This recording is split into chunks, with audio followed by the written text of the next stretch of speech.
Est-ce que tu as pris la peine de saluer ton voisin, ta voisine? Si tu ne l'as pas fait, ben c'est le moment de faire cela. Tu es venu en retard, donc tu n'as même pas pensé à ton voisin, à ta voisine. Tu es tombé dans la prière comme ça. Amen, amen. Nos frères qui nous suivent en ligne, nous vous saluons également dans le Saint-Nom de Jésus. Soyez bénis. Que la grâce du Seigneur vous rejoigne également là où vous vous trouvez. Que la présence de Dieu se renouvelle continuellement dans votre vie. Je voudrais profiter de cette occasion qui m'est donnée pour souhaiter à tous, vous qui êtes là et vous qui êtes également en ligne, une très bonne année. C'est maintenant qu'on se voit, n'est-ce pas? Bonne année à vous. Sainte année. Une année pleine de prudence.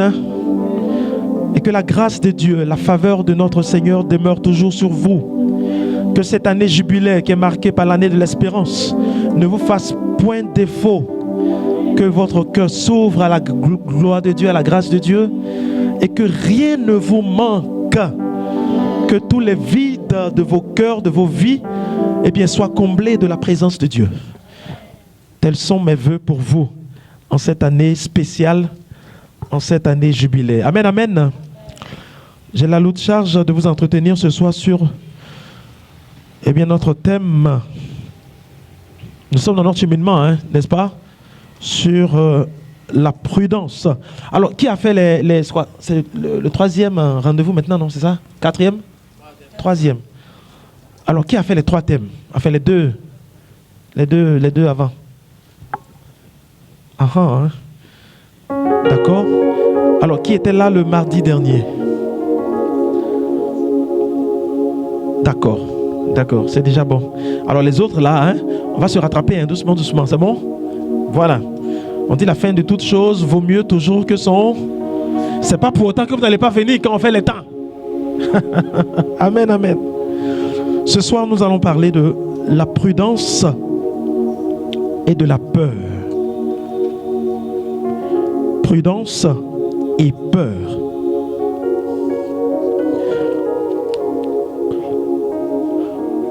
Nous allons partir d'un plan de vue général. Ceux qui étaient là, les deux séances, vont comprendre. C'est un rappel pour vous.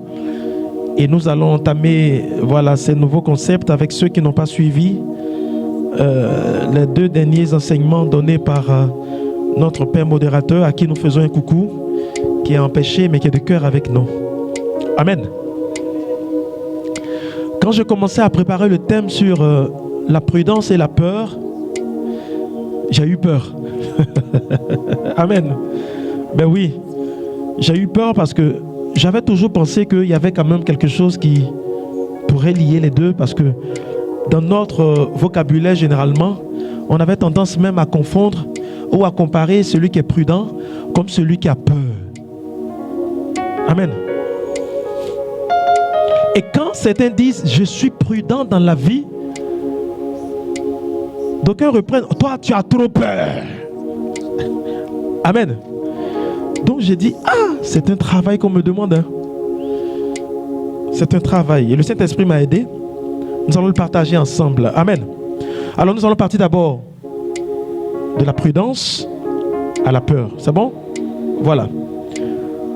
Alors sachez simplement que la prudence fait partie des 4 vertus cardinales. Je pense que vous savez ce qu'on appelle les vertus cardinales. Le mois dernier, on avait fait les vertus théologales. Je crois l'année dernière, non, le mois passé. Le mois avant, voilà, on a parlé des vertus théologales. Foi, espérance et amour.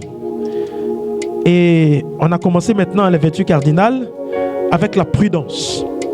Et donc la prudence fait partie des 4 vertus cardinales. Je ne dirai pas les autres parce que vous aurez le temps après de les développer. C'est bon? On va aller pas à pas. Sachez alors, frères et sœurs, que la prudence est une vertu qui dispose la raison à pratiquer, à discerner en toutes circonstances notre véritable bien et à choisir le juste moyen de l'accomplir. Amen. C'est une disposition intérieure, pratique. C'est une façon de vivre. C'est une façon d'agir afin de discerner en toutes circonstances notre véritable bien en vue de les faire, en vue de l'accomplir. Amen. Le mardi dernier, on a entendu, pour ceux qui se rappellent, c'est une disposition intérieure à toujours prendre du recul pour bien mesurer la valeur de ce que nous voulons faire. Nous voulons poser comme acte, comme décision. Amen. Comme sujet. C'est une disposition intérieure. C'est une vertu. Et cette vertu-là est donnée par Dieu. Amen. Elle est hautement spirituelle. La vertu donc est la droite ligne de l'action. C'est la droite ligne de l'action. Ça veut dire la prudence en réalité est action. Et cette disposition-là te permet de bien agir, d'être efficace dans l'action. Mais ton efficacité a une connotation de bienveillance. C'est le bien. Amen. On me suit? L'action qui est posée est bonne. Elle est faite pour faire du bien. Et donc cette disposition qui nous permet de nous apprêter, amen, de nous disposer,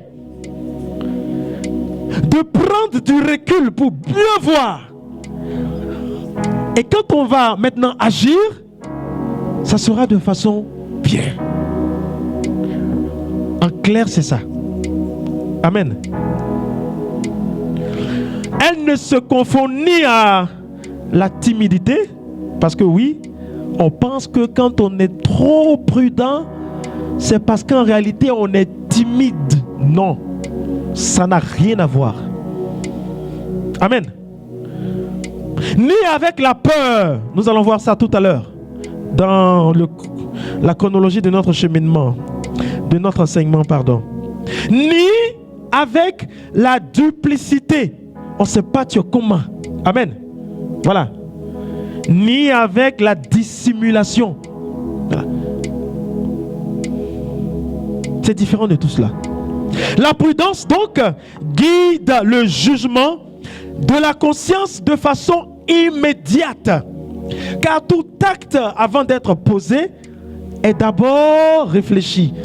Il y a une conscience déjà et bien qui travaille, qui nous dit voici l'acte que nous allons poser et on verra maintenant si cet acte-là nous pousse à être bien ou mal. Et la prudence donc, cette disposition à pratiquer, à être en action, doit nous pousser à faire le bien. Amen. Est-ce que tu me suis maintenant? C'est bon? C'est une disposition spirituelle. C'est un don de Dieu. C'est Dieu qui nous fait ce cadeau-là. On va commencer à lire un peu la Bible maintenant. Proverbes chapitre 14, verset 15. On y va si tu as trouvé.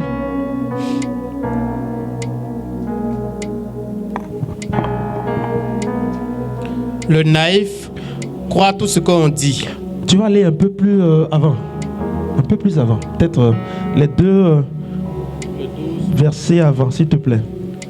Tel juge droite sa conduite. Mais en fin de compte, elle mène à la mort. Même dans le rire, le cœur s'attriste. C'est ça. Et la joie finit en chagrin. Le dévoyé sera vite rassasié de sa conduite. En cela, l'homme de bien lui est supérieur. Le naïf croit tout ce qu'on dit, mais l'homme prudent avance avec réflexion. Amen. Amen, amen. C'est une disposition spirituelle qui est donnée par Dieu. Dieu donne ça pour que l'homme agisse bien. Amen. Pour qu'il y ait de la bonté dans nos actions quotidiennes. Pour qu'il y ait de la bienveillance dans nos actions quotidiennes. Raison pour laquelle Dieu n'hésite pas à nous faire ce don-là. Il n'hésite pas à nous plonger dans cette disposition spirituelle intérieure qui en réalité nous ouvre à faire le bien, nous oriente à faire exclusivement le bien. Raison pour laquelle, quand on l'a, eh bien, on prend toujours du recul. En toute situation, on est tempérant, on est patient et on attend de pouvoir bien agir. Amen. On ne se précipite pas. On n'est pas dans l'euphorie. Amen. Non. La prudence va avec le calme, la sérénité. Quelle que soit la situation, eh bien, on fait l'effort de rester tranquille.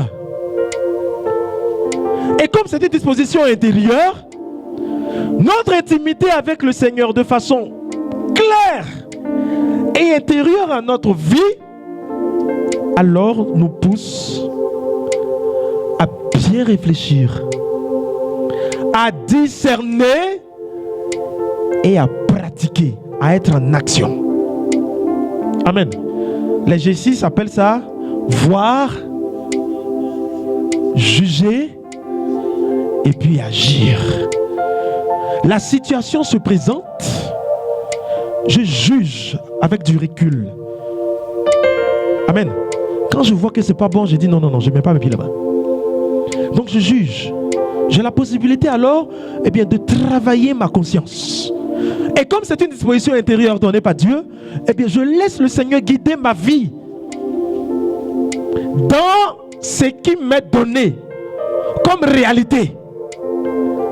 Et puis quand j'ai fini maintenant, quand le Seigneur par sa grâce me dit ce qui est bon, parce que oui, c'est une vertu qui nous aide à faire le bien, alors je rentre en action.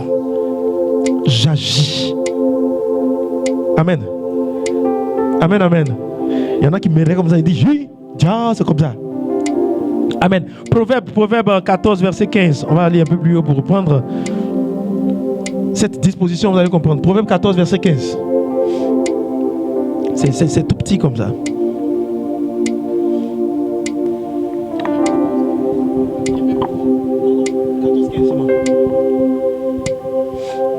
Le naïf croit tout ce qu'on dit. Le naïf, non, ça c'était... Proverbe 14.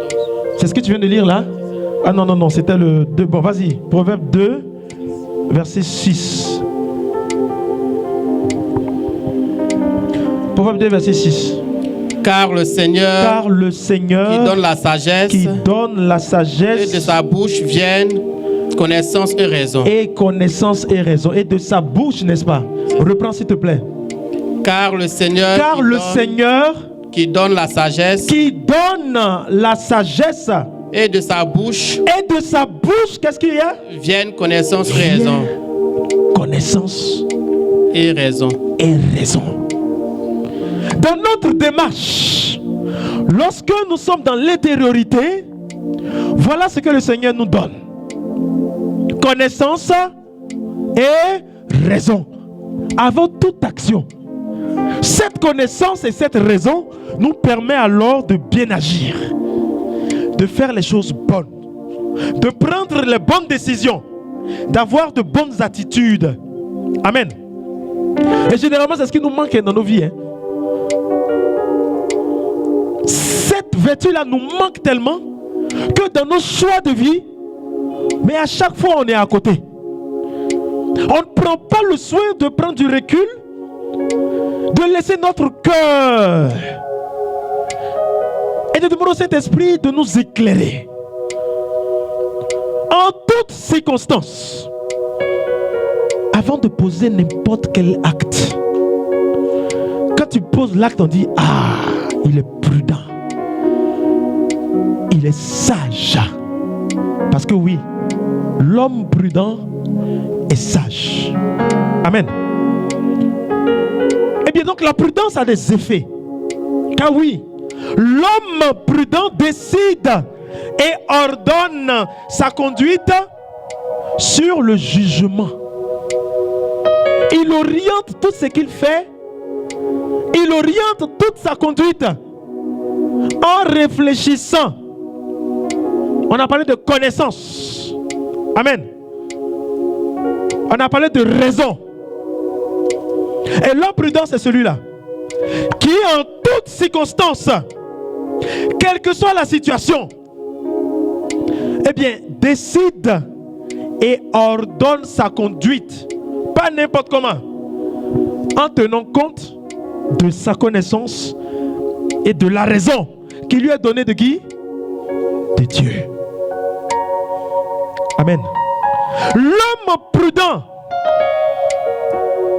se donne d'accomplir sans erreur les principes moraux au cas particulier.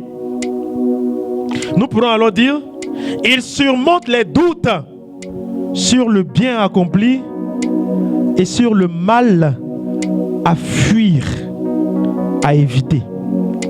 Catéchisme de l'Église catholique, numéro 1805. Ça veut dire simplement que l'homme prudent a cette force-là. Amen. Il puise cela de Dieu, certes, mais en même temps, ça lui donne la force d'accomplir sans erreur les principes moraux. Pourquoi? Parce qu'il est attaché à la volonté de Dieu. Et comme notre Dieu est le bien, notre Dieu est bonté, notre Dieu est un principe de vie, tout acte qui est posé avec Dieu nous pousse forcément à des principes moraux clairs. Amen. Oui.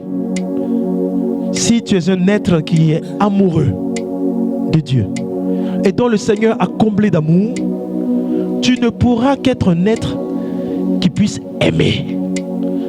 Parce que Dieu t'a aimé et il t'a rempli d'amour. Tu ne peux que donner cela, n'est-ce pas? Voilà. Amen, amen. Si tu es un homme par intimité avec le Seigneur de prière, tu ne peux que communiquer la prière à ceux qui sont avec toi. Tu ne peux que communiquer la bienveillance, la paix, la joie. De ta bouche ne sortiront pas forcément tous ces mauvais mots. Mais parce que ton intimité avec le Seigneur te permettra de comprendre que, eh bien, l'acte que tu poses là, eh bien, tu médites cela d'abord en ton cœur. C'est une disposition intérieure. Beaucoup de décisions ont été prises dans nos vies comme ça. Beaucoup de décisions ont condamné nos frères comme ça. Nos enfants même souvent. Parce qu'on a manqué de prudence. Amen. Parce qu'on a manqué de prudence. On n'a pas pris ce recul-là et demandé au Seigneur de nous éclairer afin que nous puissions discerner ce qui est bon. On a pris des décisions et puis après on a regretté. J'aurais pas dû. C'était pas moi-même. C'est pour ça. Eh ma copine, moi mais c'était pas moi. Quand je suis fâché là, je deviens bizarre. Quand la colère prend ma vie, je deviens compliqué. Voilà. Compliqué. Amen, amen. On va évoluer un peu parce qu'aujourd'hui c'est plus la prudence, la peur qu'on va voir. Et donc nous allons voir maintenant un peu la peur, hein, à côté de ce qu'on a entendu de la prudence. C'est bon pour la prudence? La peur. La peur par contre, j'avais dit que l'autre c'est une disposition intérieure. La peur, c'est un sentiment. Et quel type de sentiment? C'est un sentiment d'angoisse. C'est un sentiment, eh bien, d'angoisse éprouvée en présence ou à la pensée d'un éventuel danger. D'un éventuel danger. On est angoissé. Amen. C'est une appréhension, une crainte devant un danger qui nous pousse à fuir. Bon, pour ceux qui peuvent fuir. Ou bien à éviter une situation. Voilà. C'est une appréhension, c'est une crainte. On te dit le couloir qui est là-bas là. On a agressé 3 personnes avant-hier. Toi, quand tu marches et puis on te dit c'est là que tu dois passer là. On a qu'à te laver l'œil de courage. Tu auras une appréhension. Tu vas dire Amen. Tu vas craindre. Une appréhension. Une sensation même de danger.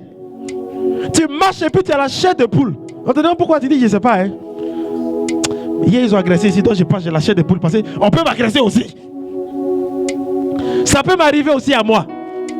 C'est un sentiment d'angoisse.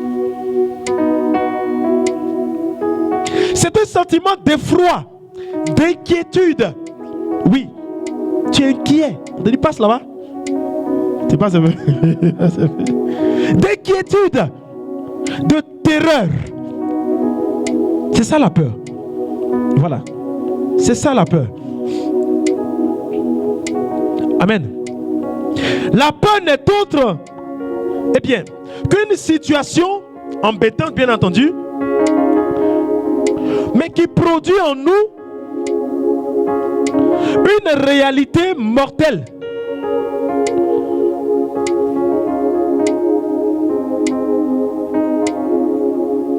C'est un danger. Et quand il y a le danger, on pense tout de suite à quoi? À la mort. J'ai pas vu quelqu'un qui a passé à danger puis il a passé à l'âge en même temps. C'est la mort. C'est la mort. Quand on est face à un danger, ben c'est la mort. Voilà. Tu es là, tu es dans le car et puis il y a une certaine... Enfin, le chauffeur fait un mauvais dépassement, une mauvaise conduite. Il rentre quelque part là-bas.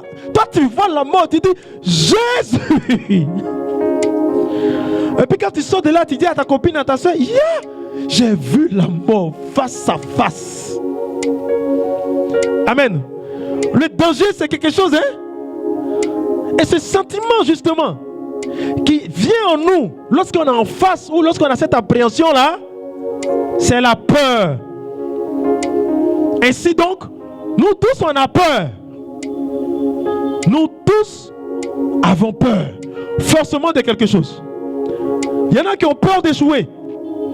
Ils n'ont jamais échoué dans leur vie. Et pour eux, l'échec, non, c'est insupportable. Vous ne voyez pas souvent on dit les cracks, non, attends, meilleur élève, ou bien meilleur étudiant, meilleur talent. Parce qu'il a eu un échec, il est venu, pouf, il prend sa corde, il se suicide. Pourquoi? Parce qu'il a échoué. Amen. Il y en a, ils sont les doyens dans l'échec là aussi. Hein. Il dit, hey, mon frère, toi c'est une fois seulement. Moi ça fait 8 fois, il passe bac.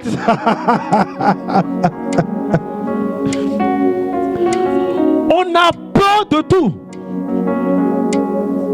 Oui. Il y en a qui ont peur de la vie.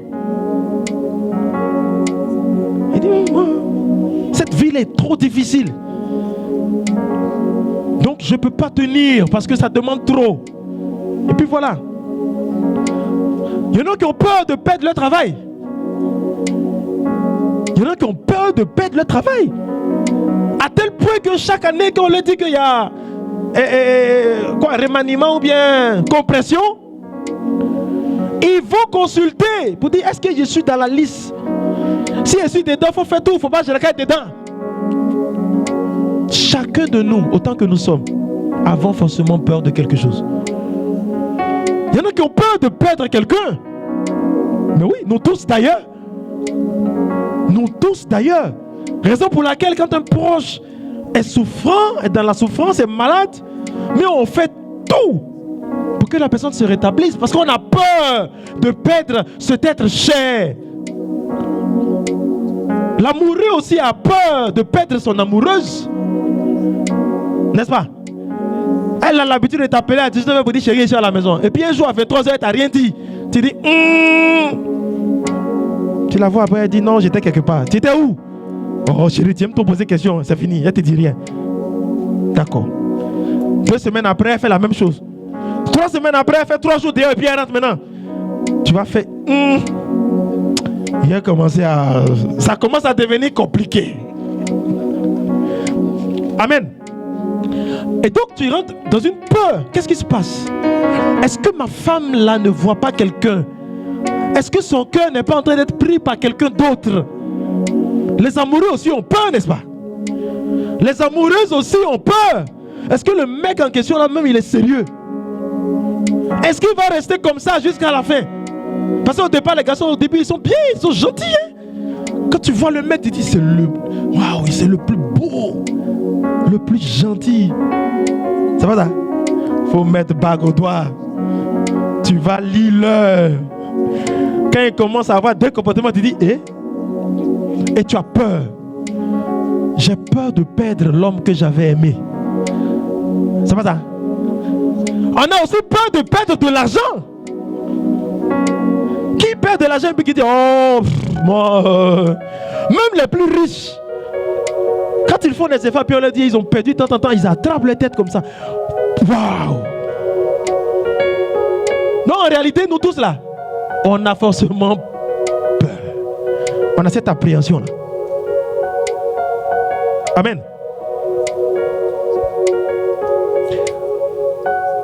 Et quand ça arrive, on ne tient plus. Quand ça arrive, on n'est plus disposé. Nos cœurs ne s'ouvrent plus à la grâce de Dieu. Parce que la peur est telle que on passe à côté de l'essentiel. Les apôtres aussi ont eu peur, hein? On va revenir là-dessus. Même les apôtres ont eu peur. Jésus, ils sont avec Jésus au bord du Jourdain. Jésus guérit devant eux et puis après il dit bon, il se retire pour prier. En attendant, il leur dit allez, devancez-moi, j'arrive.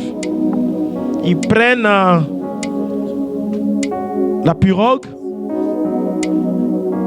au milieu du fleuve où ils sont là, lac là. Ils voient un monsieur de nulle part qui quitte là-bas, qui commence à marcher sur l'eau pour venir vers eux. On dit ils ont pensé que c'était un fantôme. J'imagine Pierre en train de voir le gars là venir comme ça. De toute façon, ils ont... c'est pas ça, ne peut pas fuir sur l'eau. Mais ils avaient peur. Amen. L'autre épisode, ils sont avec Jésus dans la barque. Jésus dort. Et puis il y a une tempête. J'ai dit, l'eau là en train de tanguer, ça fait tanguer le bateau. L'eau là entre. Il a pris son courage à 2 mains. Il dit, toi, on est en train de mourir ici, ça ne te dit rien quoi. Il a réveillé Jésus, hein. Il dit, toi, non, ce qui se passe là-dedans, tu es inconscient, hein. Amen. Ah. On a tous peur. On a tous peur. Et l'élément qui fait qu'on a peur, c'est la mort. Amen.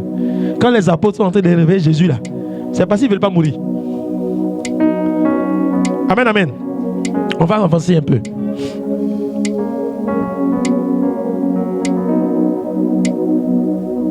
La peur n'est autre qu'une arme, en réalité, utilisée par l'ennemi pour accabler et ralentir notre vie, notre intimité, notre relation avec Dieu. Ça nous retarde en réalité dans notre vie en Dieu. Parce que oui, lorsqu'il y a la peur, la foi s'en va. C'est pour ça que la dernière fois, on a fait la différence entre la prudence aussi et puis la crainte, n'est-ce pas? C'est ça, non? Amen. Et sachez que la crainte est bienveillante.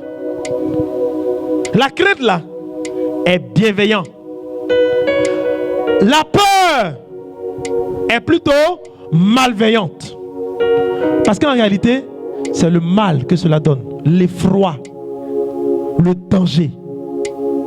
Alors que la crainte est une disposition aussi, c'est vrai, mais qui nous pousse à la bienveillance, à l'adoration. Quand on craint Dieu, ça nous pousse à l'adorer. On le craint parce qu'il est Dieu. Dans toute sa divinité, on est trop insuffisant, insignifiant pour nous mettre devant, pour même être là où il est, dans son environnement. Et cette crainte-là nous pousse à une certaine adoration, à un respect profond. La peur, par contre, c'est malveillant, c'est mauvais. Ça nous pousse à nous éloigner de la grâce de Dieu. Amen. Et la peur a des effets. La peur a des effets. Le premier effet que la peur produit, cela paralyse ou ça tétanise notre relation avec Dieu. Amen. Je vous ai raconté l'épisode où Jésus était dans la... Enfin, les apôtres étaient dans la barque de l'autre rive et Jésus marchait avec... il marchait. Et quand ils ont vu Jésus, ils ont tous eu peur. Et Jésus dit, confiance, n'ayez pas peur. Amen. Ce sentiment de crainte-là ne doit pas vous conduire au danger, à la mort. C'est moi. Et quand Jésus dit c'est moi, Jésus c'est la vie. N'est-ce pas? Pierre dit non, c'est trop facile. Parce que Pierre, non, il est paralysé. Il dit si c'est toi, laisse-moi y venir là-bas. Et Pierre, je dis bon viens, vas-y, Pierre, viens, rejoins-moi. Et Pierre se lève, il commence à marcher. Il commence à marcher un pas, deux pas, trois pas. Après, il est paralysé. Il est tétanisé.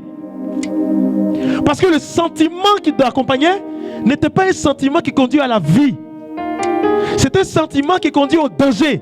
Parce que Pierre ignorait que celui qui était en face de lui était maître de la vie. Donc en lui, il devait plutôt avoir de la confiance, la foi. C'est ce qui a manqué à Pierre. Et au lieu d'avoir de la crainte peut-être, parce que c'est Dieu, il a eu peur du danger. Il sait que l'eau là, on peut s'enfoncer. Et il a commencé à couler. Seigneur, aie pitié. Jésus tend la main et Jésus le relève. Amen. Et Jésus lui dit,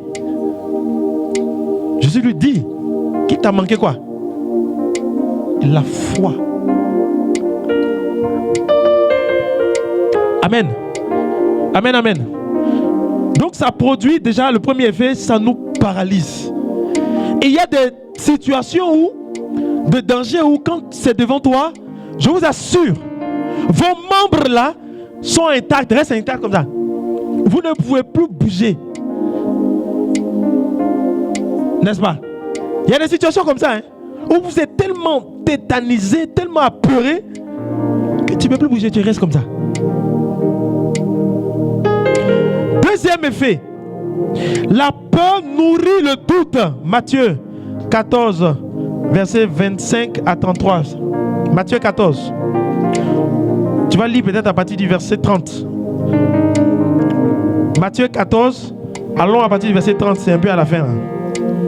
Mais, en voyant le vent, il eut peur et commençant à couler.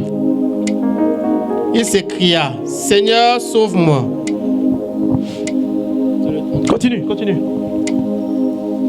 Aussitôt... Non, allons un peu plus haut alors. Allons à... 25 alors. Allons à 25 depuis le début. Là, ça va résumer tout ce qu'on a vu en même temps. On y va. Vers la fin de la nuit, il vint vers eux et marchant sur la mer. Jésus marche sur la mer. En le voyant marcher sur la mer, qu'est-ce qui se passe? Les disciples furent affolés. Affolés. Ça veut dire que non seulement ils ont vu, mais ils se sont mélangés dans là-bas. Ils se sont mélangés dans la pirogue là-bas. L'autre voulait partir là-bas, l'autre voulait sauter là-bas. C'est un fantôme. C'est un fantôme, disait-il. Et de peur, ils poussèrent des cris.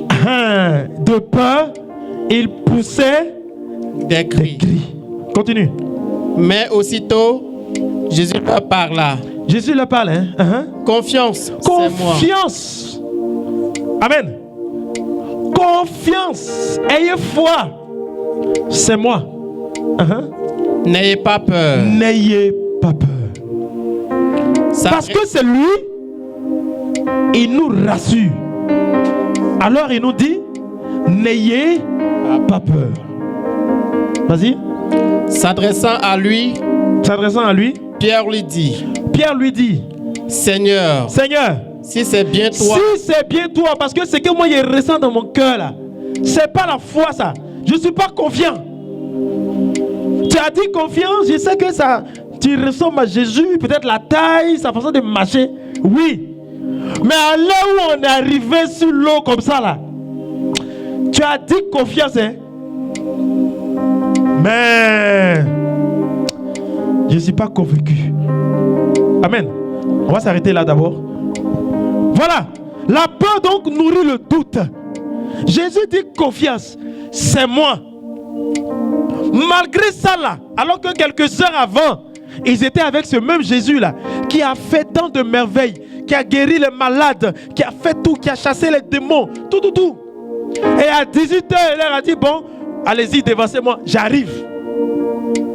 Dans l'eau là-bas là, le même Jésus vous dit, n'ayez pas peur, n'ayez crainte, ayez confiance, c'est moi.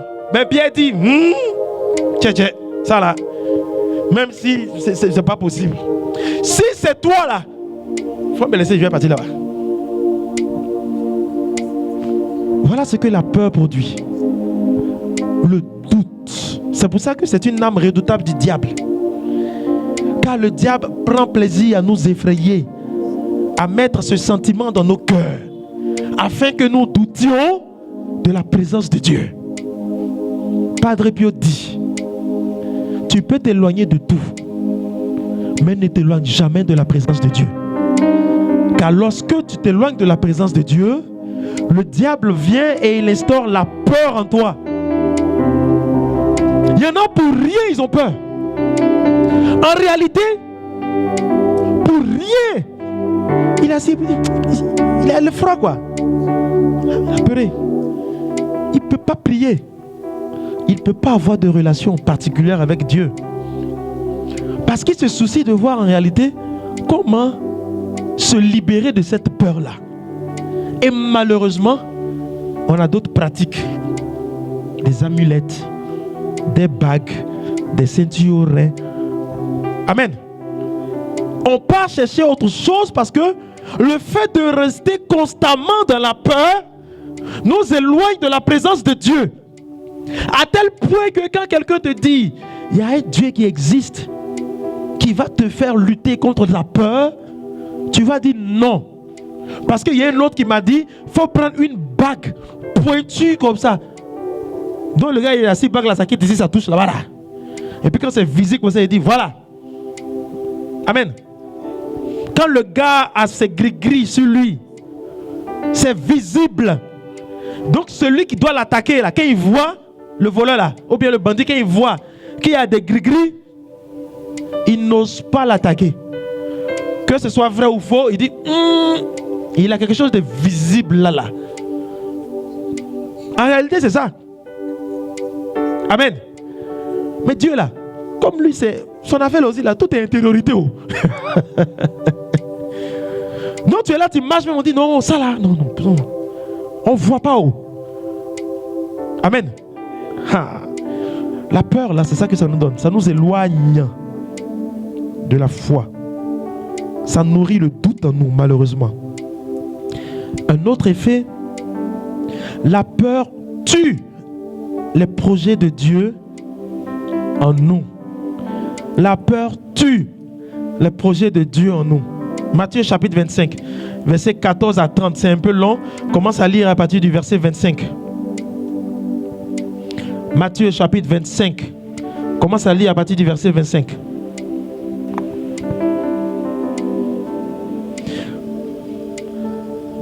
Si tu veux, alors lis le verset 14. Je te dis où tu vas couper, puis tu vas aller à 25. Lis le verset 14. Les filles avisées, elles avaient pris avec leur lampe de l'huile dans les fioles. Comme verset 14. Matthieu chapitre 25. C'est bon? Non, verset 14. À partir du verset 14. En effet, Oui. il en va comme d'un homme qui partant en voyage, Voilà, c'est ça. Un Appel- homme qui part en voyage. appela ses serviteurs Il appelle ses serviteurs et leur confia des biens. et leur confia des biens. En réalité, tu vas maintenant aller au verset 25. Je fais le commentaire rapidement. En réalité, le maître a des projets pour chaque serviteur. Il pouvait partir comme ça, sans rien donner à personne. Mais il appelle ses serviteurs et il leur confie des biens. Il leur dit, toi, tiens une pièce. Toi, prends-en 3. Toi, prends 5. Amen. Et quand on fait cette lecture-là, on oublie cet aspect-là. Qu'en réalité, le maître, en allant, avant de partir en voyage, n'a pas laissé ses serviteurs comme ça dans le néant. Il avait des projets pour eux. Et à ces projets-là, il leur a confié donc des talents, de l'argent. Alors à partir du verset 25 maintenant. Par peur, Par peur, ça c'est le 3e maintenant. Hein? Vas-y un peu plus haut. 23. Verset 23. son maître lui dit, Oui, son maître lui dit. c'est bien, bon et fidèle serviteur. Ok, ça c'est le 2e, c'est ça? Continue. Tu as été fidèle en peu de Oui, choses. va, avance. Il y a le 3e qui vient là. Sur beaucoup, je t'établirai. D'accord, continue. Viens, je te réjouis avec ton maître. Oui. S'avançant à son tour, celui S'avançant à son tour, qui avait reçu un seul talent, celui qui avait reçu un seul talent, dit, lui il dit, et puis il va parler maintenant. Maître, Maître, je savais que je sais que tu es un homme dur. es dur. Tu moissonnes où tu n'as pas sémé. Tu moissonnes ou tu n'as pas semé. Tu ramasses où tu n'as pas répandu. Ou tu n'as pas répandu, même tu vas ramasser là-bas. Par peur, Par peur, je suis allé je cacher suis allé cacher ton talent ton talent dans la terre. dans la terre. Merci. Par peur. Amen. Par peur. C'est pas ça? Où il va gâter son projet là. Allons au verset 27 maintenant, non? 27. Il te fallait donc Et voilà. Si tu penses que je suis comme tu as dit là, et que tu n'as pas pu fructifier, fallait faire quoi? Il te fallait donc placer mon Il argent fallait au moins placer mon argent chez les banquiers. à la banque. Au moins, j'aurais récupéré avec les intérêts et c'est sûr que je t'en aurais donné un peu. Amen. Amen. Parce que les deux autres, eux, ils ont fructifié. Ils sont venus, ils ont dit, voici. On dit, vraiment, je t'ai donné ça là. J'avais ce projet là pour toi. Tu m'as convaincu. J'avais ce projet de bénédiction pour toi. Tu m'as convaincu. Parce que tu as eu foi en moi, en ce que je t'ai donné. Tu as travaillé. Tu as fait fructifier. Eh bien, moi, je t'en donne encore. Ce que tu as gagné là, prends.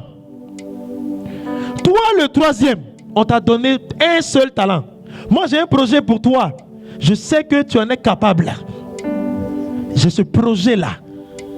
Je te donne, je pars, je reviens. Tu me dis, toi, par peur, tu n'as rien fait. Il dit, mais même si tu dis que voici là, tu aurais mis quand même à la banque. J'allais forcément toucher les intérêts. C'est sûr. J'allais quand même penser à toi un peu quand même. Amen. Et qu'est-ce qu'il a dit? Dernier, qu'on fasse quoi? Continue. À mon retour, J'aurais, oui. Continue, j'aurai avance. recouvré mon bien. Oui, avance. Retirez-lui donc son talent Retirez-lui donc son talent et donnez-le et donnez-le à qui? à celui qui À a 10 celui talents. qui a 10 talents au premier. Amen.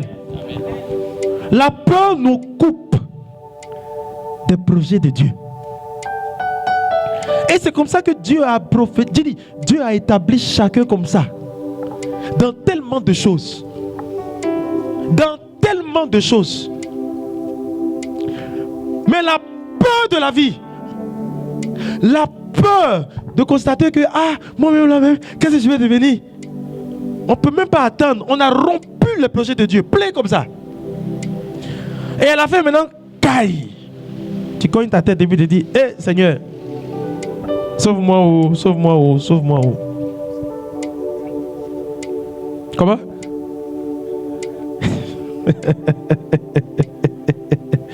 Mais voilà, frères et sœurs, on a tué plein de projets comme ça, de Dieu en nous,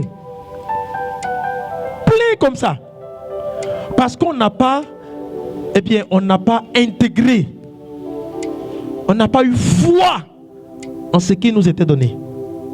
Non, la peur nous a envahis et ce projet-là s'est rompu. Amen. Ce projet-là s'est rompu.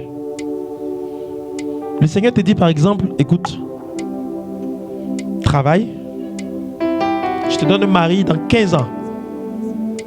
Tu es étudiante, tu commences ton truc, papa.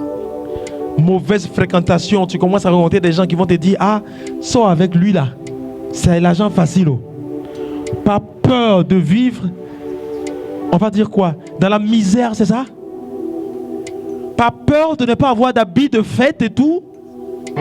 Puis on rompt le projet de Dieu. Et puis on se met à fréquenter ces personnes bizarres là. Et nous obtiennent ça quand même, hein? On a ça. Et puis après on rompt cette alliance là. C'est fini. On coupe ça. Ce projet est rompu. Et puis quand tu es bien posé maintenant, tu cherches, tu ne gagnes pas, tu dis, moi-même j'ai fait quoi à Dieu? Qu'est-ce qui m'est arrivé? Qu'est-ce que je n'ai pas compris dans ma vie? Pourquoi moi? Et il y a plein comme ça qui ont vu le projet stopper. Simplement parce qu'ils ont eu peur. Parce qu'ils ont eu peur. On a peur de souffrir. Quand on voit la souffrance, on crie. Et donc quand on dit l'autre côté là-bas, là c'est bleu, on part. Et quand on dit même là-bas, vous voyez que c'est louche là, vous partez quand même parce que vous n'êtes pas prudent. Vous n'avez pas pris du recul pour savoir d'abord intérieurement si c'est là-bas que Dieu vous a appelé. Mais pas peur de ta situation actuelle. Tu as rompu ton projet avec Dieu. Tu romps ton alliance avec Dieu. Et puis quand on te demande après, quand tu fais un examen de conscience, tu dis, mais j'en avais trop besoin. Je souffrais trop. Je ne pouvais plus tenir. Amen. La peur, ça nous a fait louper beaucoup de choses, hein, frères et sœurs. Ça nous a fait éloigner de beaucoup de réalités. La peur, en définitive, en réalité, frères et sœurs, est le manque de confiance en la personne de Dieu. La peur est ce manque de confiance en la personne de Jésus. Parce que même dans les lieux les plus arides, les plus dangereux, quand tu sais que Dieu t'accompagne, amen, quel que soit le danger, tu ne crains aucun mal. Et le Seigneur te montre sa fidélité. Tu marches et puis on te voit, on dit aïe. Amen. Aux États-Unis, il y a eu on dit quoi, incendie plein là, Hollywood ou bien quoi là. Il y a une famille à qui on est venu pour dire, mais ça brûle chez vous, ça n'a pas encore brûlé, sortez de la maison. Les messieurs disent, on va sortir pour aller où? C'est chez nous ici, les chrétiens. C'est passé sur les réseaux sociaux, vous n'avez pas vu? Si. La maison a été épargnée. J'ai dit, tout le quartier là a brûlé. La maison là a été épargnée. Le monsieur a dit, moi j'ai confiance en Dieu. Je vais aller où? C'est chez moi ici. Et c'est la maison de Dieu ma demeure. On va dire que c'était suicidaire. La maison n'a pas brûlé. La maison n'a pas brûlé. La prudence donc n'est pas la peur. Non. Si on pense que parce qu'on est prudent, alors on est peureux, non. Ça n'a rien à voir. C'est même pas la même chose. Être prudent, c'est avoir cette disposition intérieure de toujours recourir à Dieu avant toute chose. Et tout acte qui est posé, eh bien, est soumis d'abord à... C'est ça. La peur, c'est négatif. Tu n'as pas confiance. Et donc, tu es dans un désarroi. Tu es dans l'effroi. Amen, amen. On va finir. La peur, nous coupe dans notre relation avec Dieu. Cette relation-là, qui est empreinte de prudence, devient pour nous comme un acte inaccompli. Ça n'arrive pas à accomplissement. Parce que la peur fait que on n'a plus le temps de penser à Dieu. On n'a plus le temps de soumettre nos actions au discernement de Dieu. Non. Parce qu'on a peur. On n'ose pas. On n'ose pas. On est comme tétanisé, comme je l'ai dit, bloqué. Et quand c'est comme ça, on se coupe du secours de Dieu, de la grâce de Dieu. Car oui, quand on est coupé, le Seigneur il nous tend la main tous les jours. Mais si cette main-là aussi n'est pas tendue pour recevoir celle que Dieu te donne, mais tu ne pourras pas entrer en communion avec Dieu. Et cette peur-là, est ce sentiment-là qui nous coupe, qui coupe nos membres. Et qui coupe toutes les possibilités de nous rapprocher de Dieu. Oui. Il y a une jeune fille, très engagée à l'église, mais avec des parents compliqués. Je sais qu'une fois, j'ai déjà raconté ça quelque part dans l'une de mes évangélisations. Elle est du chœur ou de la chorale. Chaque fois qu'elle finit de chanter, elle rentre à la maison dépalable. Et donc, dans le quartier, il y a un raccourci. Quand elle finit tard comme ça, elle est obligée, elle n'a pas le choix. Parce que si elle veut prendre le grand tour là, elle mettra encore beaucoup de minutes pour arriver à la maison. Et si elle arrive à la maison, elle va encore être confrontée aux injures de ses parents. Un jour, elle a fini tard. Elle court. Et puis elle prend le couloir. Quand elle prend le couloir qui est censé être dangereux, tout le monde sait au quartier. Elle rencontre effectivement un monsieur baraquelé, bien costaud. Elle n'a pas salué, elle le voit et puis elle passe. Le monsieur aussi il laisse la place. Et puis la jeune fille, elle passe. Et quelques instants, plus tard, quelques heures après, il y a du bruit dans le quartier. Wow, wow, wow, wow, wow, wow, wow, wow. On se renseigne, on dit, celui qui agresse dans le quartier, là, on l'a attrapé. On l'a envoyé au commissariat, il est là. Donc le commissariat n'est pas loin. Donc la fille aussi va s'affairer pour savoir c'est qui, comment ça se passe. Elle va au commissariat, le jeune qu'elle a vu, qui a laissé le passage là, c'est lui, elle voit enchaîné là. Elle dit, attends, c'est pas possible. Qu'est-ce qui s'est passé là? Elle brave le policier, elle va voir le monsieur là. Elle dit, mais toi tu m'as vu non? Tu violes, tu voles, tu piques les gens. Tu m'as pas vu? Il dit, moi je t'ai pas vu. Que effectivement j'ai vu quelqu'un qui venait, c'était une fille. Mais la jeune fille que toi tu as vu là, tu n'étais pas seul. Il dit, tu n'étais pas seul. Il y avait des gens. Moi, il est venu aussi bête et puis il est venu prendre gain eux. La fille passait seule. Les amis, quand on a peur, là, on passe à côté de l'essentiel. On passe à côté. C'est pas parce qu'elle n'a pas été prudente. Si. Mais elle avait confiance au Seigneur. Elle a dû discerner avant de partir. Et son discernement à la fin a été juste. Elle a vu qu'il fallait qu'elle aille là. Certainement, elle avait cette intuition-là qui lui a dit, ma fille, pars, je te protège. Elle n'a pas dit, Seigneur, Jésus, viens de... Non, elle est partie. Elle a vu le danger là. Et puis Dieu a épargné. Toi, Dieu te donne tout ça là. Petite chose seulement, Dieu là. Oh, tu cries, on dirait... Amen. Amen. dois aller au village. Tu sais que tu dois aller au village et puis tu ne prends pas le temps de discerner ce pourquoi tu pars, qu'est-ce que Dieu met en ton cœur pour que tu sois prudent dans ta démarche. Pour que tu saches comment faire pour aller. Tu te lèves, on t'annonce, tu te lèves, tu cours, tu ne prends pas le temps de prier. Seigneur, si je dois partir là-bas, là, fais-moi découvrir ça. Ça suppose que tu as une intimité franchement avec Dieu. Hein. Tu pars. On te lime là-bas. Boum. Tu vas courir à Korgova, Jean-Luc. Hey, je sais pas, Dieu finir là. Ils m'ont tapé là-bas. Tu as tous les problèmes ici.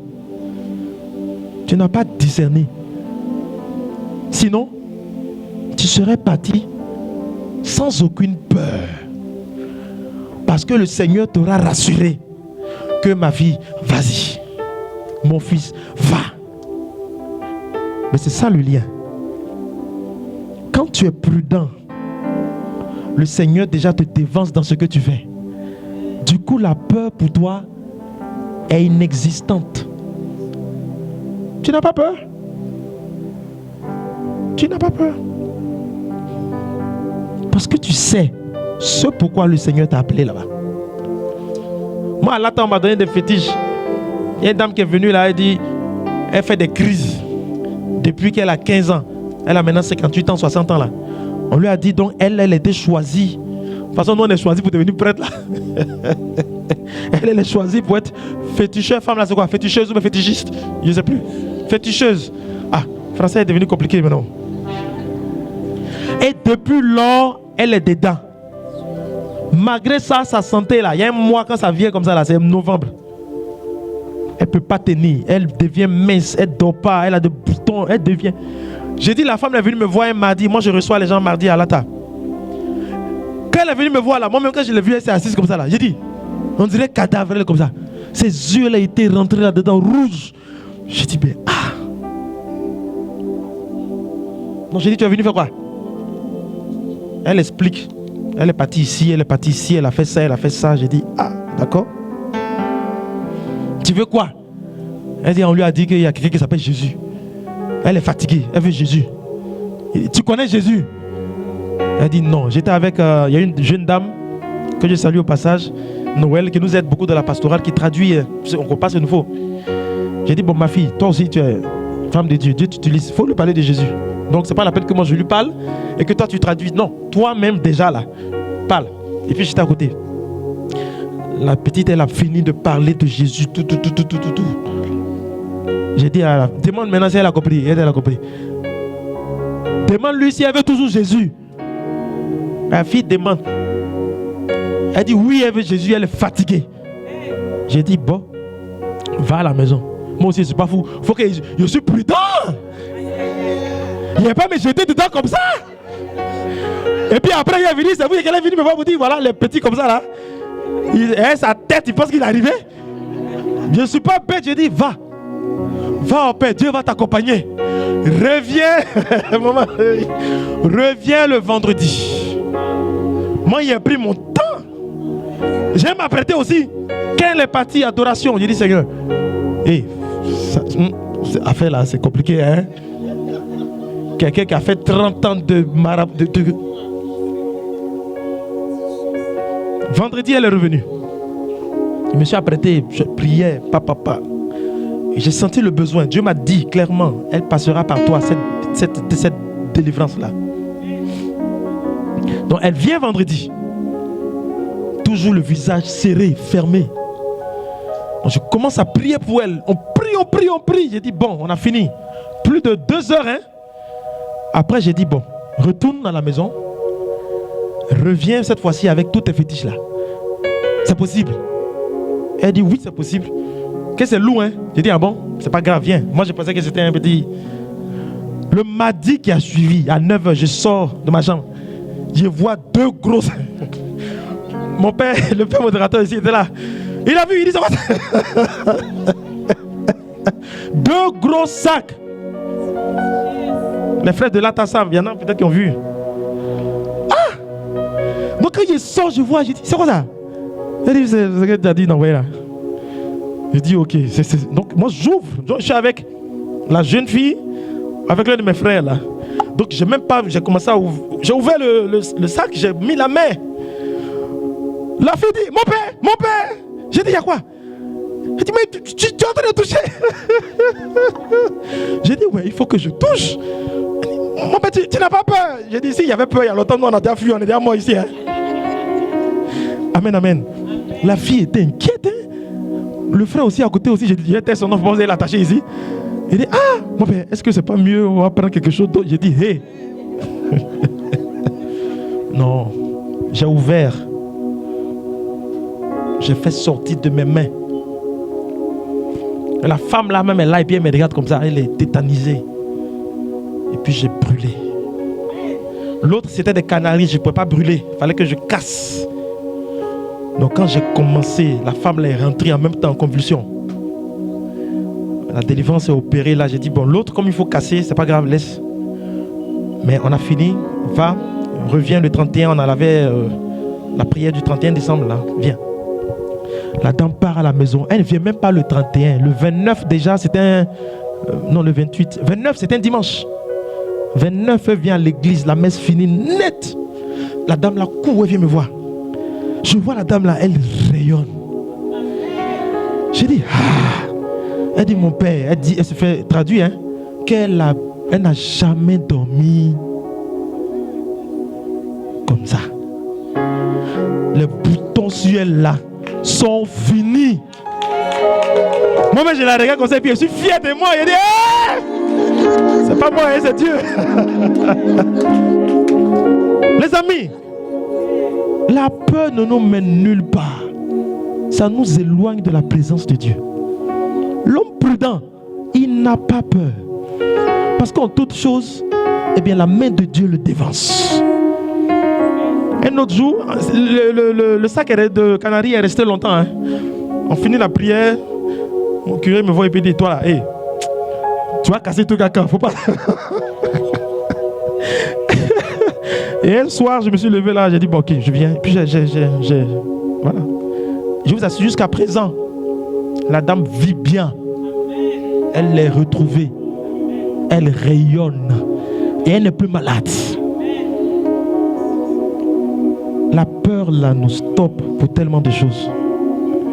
On a tellement peur qu'on se coupe de la présence de Dieu. Et je vois des gens comme ça.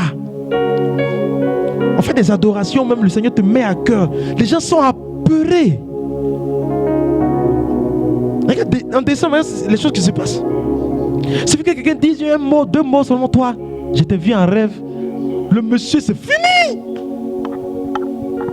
Il tremble de tout son corps. Et puis quelqu'un le voit maintenant, il te dit, bon voilà, il y a des arnaqueurs comme ça, ils vendent d'illusions à Abidjan souvent là. Tu passes à côté de te dis, pour toi, tu es un... Il y a la mort qui te guette, hein. Le gars le suit en même temps. Fiou! Parce qu'on a peur. On a peur. Moi, une fois, il y a quelqu'un qui est venu dire à ma mère de prier. Parce que parmi ces enfants-là, il y a un esprit de mort qui travaille, qui est sur un. J'ai dit, ah, maman aussi est venue là, hein, le moment. Hé, priez, l'esprit de mort est venu. J'ai dit, maman, la seule chose que moi je veux, c'est de demeurer en intimité avec Dieu. Celui qui a vu l'esprit de mort là, j'espère que lui ne mourra jamais. Parce que lui, il mourra un jour. La mort le prendra. La mort le frappera. Si Jésus même, lui-même là, il est mort là. C'est pas toi, tu vas venir dire la mort me guette. Et puis il est tremblé. La seule mort qui m'effraie, elle est spirituelle. Et cette mort-là, c'est se couper de Dieu. C'est ça la mort spirituelle. Lorsque ton âme est coupée à Dieu, à celle de Dieu, là tu es mort spirituellement. Et c'est cette mort-là dont j'ai peur. Mais tant que moi, mon intimité est avec Dieu, esprit de mort là, même il faut avoir son cortège. Ça va rien me dire. Moi, je n'ai pas peur de mourir aujourd'hui, pourvu simplement que je sois dans la présence de Dieu. Quand la mort va me faucher là, voici ma plus grande prière jusqu'à aujourd'hui. Tu es dans vos affaires, j'ai vu, je sens quelque chose va t'arriver. Oui, ça va m'arriver. Toi aussi, peut-être pas aujourd'hui, mais ça t'arrivera forcément. Nous, on a tellement peur, on est tellement accrochés aux choses de ce monde-là que la prudence pour nous n'a plus de... Non, on n'a plus d'intimité avec le Seigneur, on n'est plus avec le Seigneur. Les amis, l'homme prudent ne fait rien sans Dieu. L'homme prudent ne fait rien sans Dieu. L'homme prudent ne fait rien sans Dieu. Que Dieu vous bénisse.